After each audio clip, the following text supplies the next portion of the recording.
Hi friends, Radhe Radhe. आज आहे गुढीपाडवा. तुम्हा सर्वांना गुढीपाडव्याच्या माझ्याकडून व माझ्या परिवाराकडून हार्दिक हार्दिक शुभेच्छा.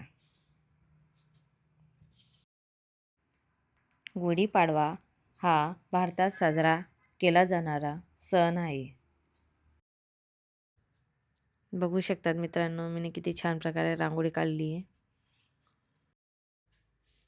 बघू शकता मित्रांनो, हा आमच्या घराचा फ्रंट व्ह्यू आहे आणि हे बघा किती छान मी रांगोळी काढली आहे. तुम्ही बघू शकतात महालक्ष्मी आणि तिरुपती बालाजीचा फोटो लावला आहे. हे आमचं मंदिर आहे. मी करत होते घरात पूजा, तेव्हा हे बाहेर येऊन गॅलरीत गुढी उभारत होते. बघू शकतात तुम्ही.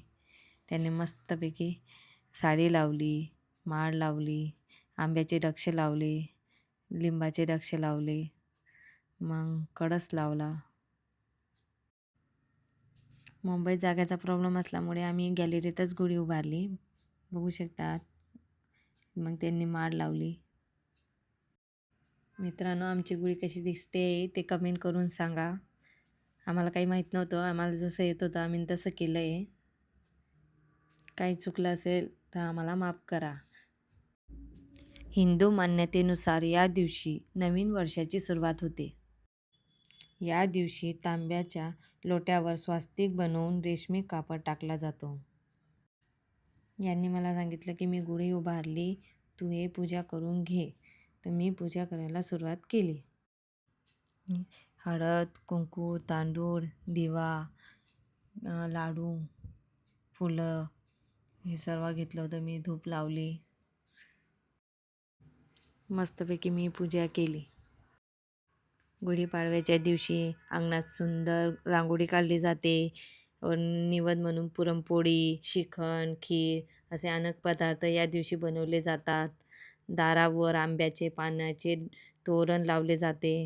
सकाळी लवकर उठून स्नान करून पूजेची तयारी केली जाते. हा सण देशातील विविध भागांमध्ये साजरा केला जातो.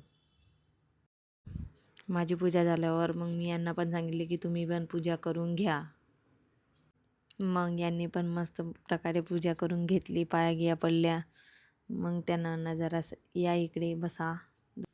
आम्ही दोघांनी मिळून पूजा केली. पाया गिया पडल्या. यांना मी घरात बोलवलं. त्यांना टीका गिका व त्यांची पूजा केली मस्त. आणि मग मी पाया पडल्या. मग यांनी छान मला आशीर्वाद दिला. नवीन वर्षाची सुरुवात आहे म्हणून आम्ही दोघं गाड्या धुवायला घेतल्या. यांचं असं म्हणणं आहे की जे आपल्या 2 गाड्या आहे, जे आपल्या हातानं धुण्यात मजा आहे ते कशातच नाही. आमच्या गाड्यांचं नाव आहे राजा राणी. राजा यांचा, राणी माझी. बघू शकतात तुम्ही आमची राजा राणी, यांची एफजेट राजा आणि आमची ज्युपिटर राणी. आणि काही चुकलं असेल तर आम्हाला माफ करा. बाकी परत तुम्हाला गुढीपाडव्याच्या हार्दिक हार्दिक शुभेच्छा. तुमचा दिवस चांगला जाऊ. धन्यवाद.